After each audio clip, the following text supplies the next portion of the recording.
Talk about a supernatural tour guide.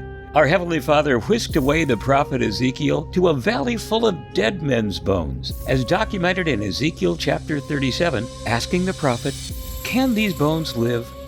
He then ordered Ezekiel to speak words of life to those sunbaked bones, and they reassembled before his very eyes, watching sinews and flesh added until the skeletons stood up. What could this possibly mean?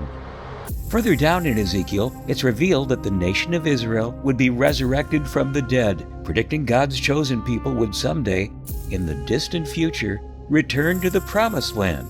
What's more, this new creation was shown to stand on its feet, becoming a nation and a great army. Today, the IDF is one of the 5 strongest armies in the world. You see, according to verse 11, those bones in the desert represented the whole house of Israel. The prophet Ezekiel received that word 2,600 years ago, that not only Judah and Benjamin, but the 10 missing tribes as well would reappear in the Promised Land. In verses 16 through 23, Ezekiel is shown 2 sticks, one named Judah and the other named Ephraim, representing lost Israel.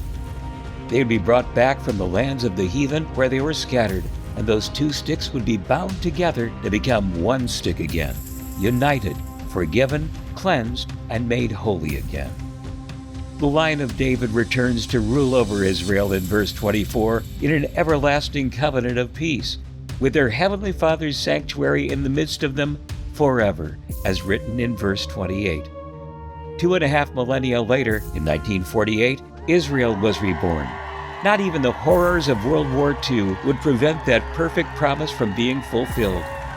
Today, those dry bones of Ezekiel have come back to life. Missing tribes of Israel were regathered with the house of Judah, and the Jewish nation was reborn in a day, as prophesied in Isaiah chapter 66, verse 8. Let me ask you this question. If the Creator of heaven and earth could fulfill such an impossible-seeming promise for His chosen ones, even after the Babylonians had just decimated Jerusalem in 597 BC, imagine what He has in store for you in your life today.